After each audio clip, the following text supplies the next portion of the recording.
ఈరోజు మనం vector representation గురించి నేర్చుకుందాం. ఈ వెక్టర్ రిప్రజెంటేషన్ ఎలా చేయాలని అంటే ఇట్లా ఒక లైన్ గీసి దాని మీద యారో మార్క్ గీయాలి. ఇలా లైన్ గీసినప్పుడు స్టార్టింగ్ దీన్ని టైల్ అంటారు, యారో మార్క్ ఉన్న చోట హెడ్ అంటారు. యారో మార్క్ ఏం ఇండికేట్ చేస్తుందంటే డైరెక్షన్ ఆఫ్ ది గివెన్ వెక్టర్ని ఇండికేట్ చేస్తుంది. అలాగే ఈ లెంత్, ఈ లైన్ ఏం ఇండికేట్ చేస్తుందంటే మ్యాగ్నిట్యూడ్ ఆఫ్ ది గివెన్ వెక్టర్ని ఐడెంటిఫై చేస్తుంది. సపోజ్ నేను ఫోర్స్ ఎఫ్ బార్ ఇలా రాసాను అనుకోండి, ఈ ఫోర్స్ ఎఫ్ బార్లో ఈ లైన్ అనేది మ్యాగ్నిట్యూడ్, యారో అనేది డైరెక్షన్ అనమాట. సో ఫోర్స్ అనేది 5 న్యూటన్స్ ఉందనుకుందాం.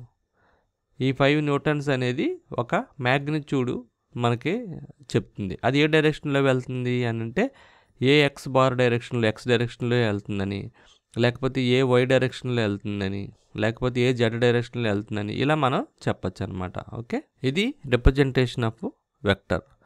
Now we will see unit vector. What is A unit vector? Now దీన్ని బేస్ చేసుకుని మనం యూనిట్ వెక్టర్ రాసేటప్పుడు ఇట్లా రాయొచ్చు. సపోజ్ ఇది ఇక్కడ ఆరిజిన్తో స్టార్ట్ అయింది అనుకుందాం, ఏ పాయింట్తో ఎండ్ అయింది అనుకుందాం. దీన్ని మనం ఓఏ బార్ అని అనొచ్చు. ఓఏ బార్ అంటే ఏంటంటే ఏ బార్ మైనస్ ఓ బార్ అని అర్థం, అంటే ఏ బార్ అనమాట. సో ఇక్కడ ఓ అనేది ఆరిజిన్ 0 0 0 తీసుకుంటే, ఏ బార్ అనేది some value x y z కింద తీసుకుంటే, డిస్టెన్స్ వెక్టర్ ఫైండ్ అవుట్ చేసినప్పుడు OA bar is equals to a bar minus o bar, nothing but a bar. So OA bar అని అనొచ్చు లేదా ఏ బార్ అని అనొచ్చు. ఓకే, ఇప్పుడు ఈ వెక్టర్ని మనం సింపుల్గా ఏ బార్ అని రాసి ఇలా వదిలేసేయమంటే దాని అర్థం ఏ బార్ అనేది ఇలా వెళ్తున్నప్పుడు డైరెక్షన్ అనమాట. ఓకే, ప్రిన్సిపల్ వెక్టర్ అనేది ఒకటి కంపల్సరీ ఉంటుందన్నమాట. సో ఓఏ బార్ అంటే ఏ బారే అనేది ఒక vector. So A bar is a vector. ఈ ఏ బార్ అనేది బిగ్ వెక్టర్ కింద మీరు ఫీల్ అయితే ఖచ్చితంగా ఒక స్మాల్ వెక్టర్ దీన్ని ఫాలో అవుతూ ఉంటుంది. ఆ స్మాల్ వెక్టరే స్మాల్ ఏ బార్. అంటే బిగ్ వెక్టర్ని ఫాలో అవుతూ స్మాల్ వెక్టర్ ఉండడాన్ని A bar is following along the A bar following along the A direction. So దీన్ని ఏ బార్ అని అంటారు. So what is A unit vector definition ఏంటంటే unit vector is a vector whose magnitude is 1 and it is moving along the direction of the given vector. మనం unit vector గురించి నేర్చుకుంటున్నాం కదా. Unit vector అంటే ఇదనమాట A bar. So unit vector, unit means 1. Unit vector is a vector whose magnitude is 1 and it is moving along the direction of given vector. So చూడండి, ఈ unit vector అనేది ఏ డైరెక్షన్లో వెళ్తుంది అంటే ఏ బార్ డైరెక్షన్లో వెళ్తుంది. ఇదంతా ఈ డైరెక్షన్లో వెళ్తుంది. కాబట్టి unit vector is a vector whose magnitude is 1 and it is moving along the direction of given vector.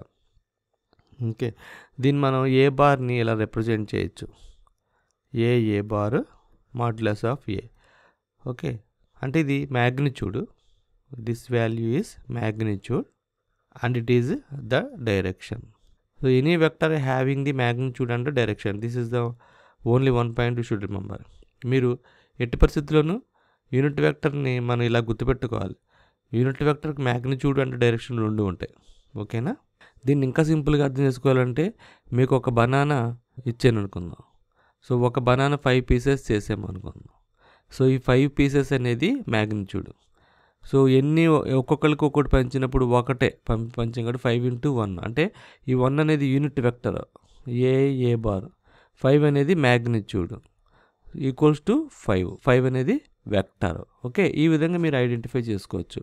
So from this point you can write as a bar is equal, therefore A bar is equals to a bar by modulus of A bar.